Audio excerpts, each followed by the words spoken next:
YouTuber আকুট বিকুট Sanjay শইকীয়াৰ এটা video' অতি জনপ্ৰিয় হৈছিল। সংবাদ মাধ্যমক লৈ কৰা এই ভিডিঅ'টিত সঞ্জয় শইকীয়াক চতুৰ্থ স্তম্ভ সম্পৰ্কে এটি সুন্দৰ কথা দাঙি ধৰিছে। যোৱা 4 মাৰ্চত খানাপাৰাত নিশা 12:20 সংঘটিত হোৱা 70-80 স্পীডত চলাই অহা কোনোবা মন্ত্ৰী আমোলাৰ কনভয় গাড়ী নম্বৰ AS01FK5008 গাড়ীখনে 30 বছৰীয়া ৰূপম বৰাক খুন্দিয়াইছিল আৰু ৰূপম বৰাই প্ৰাণ হেৰুৱাব লগা হৈছিল।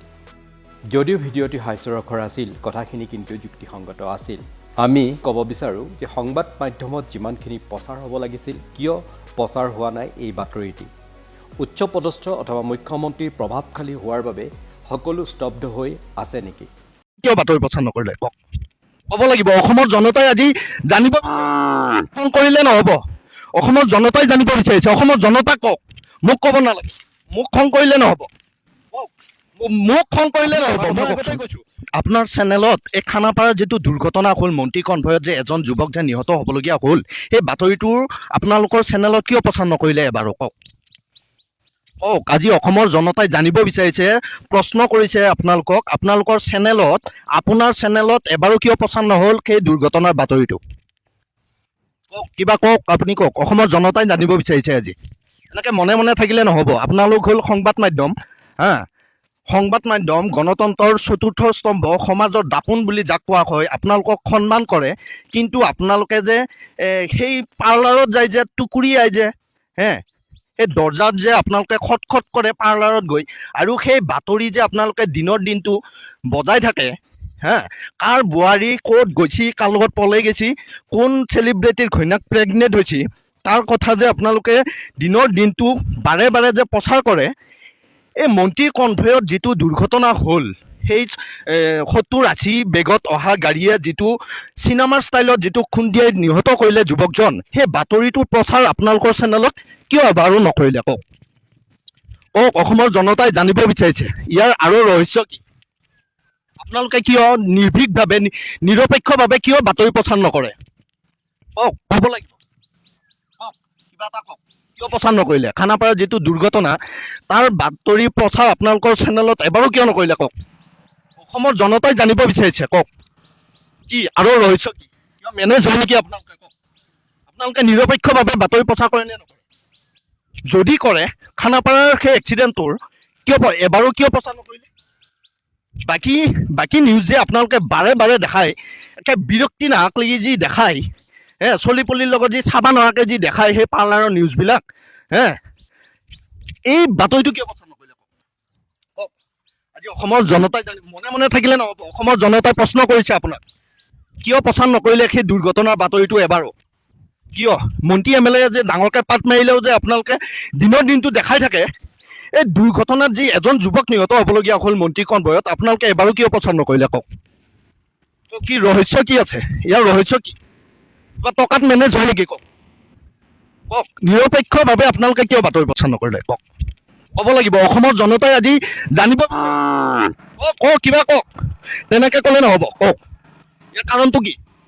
যদি নাজানে, সংবাদ মাধ্যম চলাব যদি নাজানে, নিৰপেক্ষভাৱে যদি বাতৰি প্ৰচাৰ নকৰে, বাদ দিয়ক। বুজিছা? বাদ দিয়ক, ঘাঁহ খাই দিয়ক। কওক।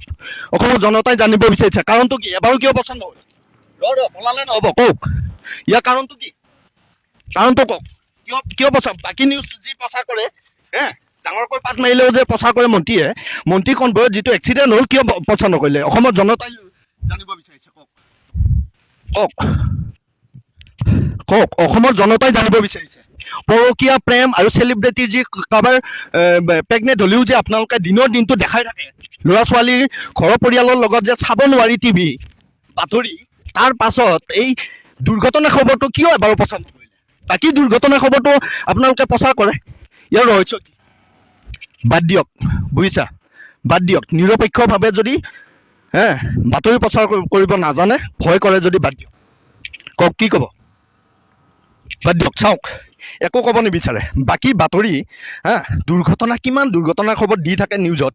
তাতে গুৱাহাটীৰ মাজমজিয়া খানাপাৰাত মন্ত্ৰীৰ কনভয়ত 70-80 কিলোমিটাৰ বেগত অহা গাড়ীয়ে যুৱকজনক মহতিয়াই নিহত কৰিলে। তাৰ পাছতো সংবাদ মাধ্যমসমূহ কিন্তু এটা বাতৰিও প্ৰচাৰ কৰা দেখিবলৈ পোৱা নগ'ল আজিৰ তাৰিখত।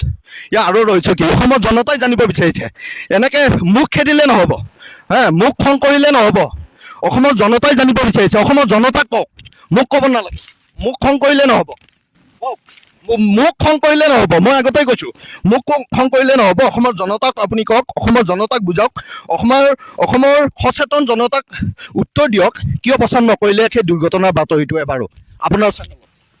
কওক কওক, বাদ দিয়ক। যদি নিৰপেক্ষভাৱে প্ৰচাৰ কৰিব নোৱাৰে, সংবাদ মাধ্যম যদি চলাব নোৱাৰে, বাদ দিয়ক। এনেকৈ ভয় এনেকৈ সংবাদ মাধ্যম চলাই থাকিব নালাগে।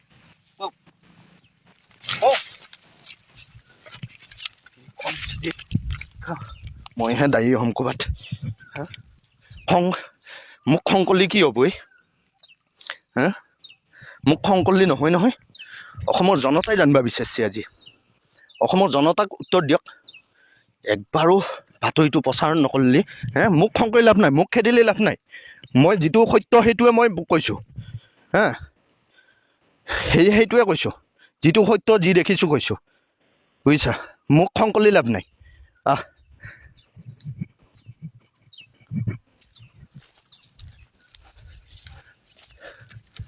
চা, এতিয়া মোক খং কৰিব ইয়াতে, মইতো যিটো সত্য সেইটোহে কৈছোঁ, হয়নে নহয়? কিন্তু এতিয়া মোক গালি পাৰিব। নিউজ ডেস্ক ৰিপৰ্ট, টকশ্বক 24 ইণ্ডিয়া।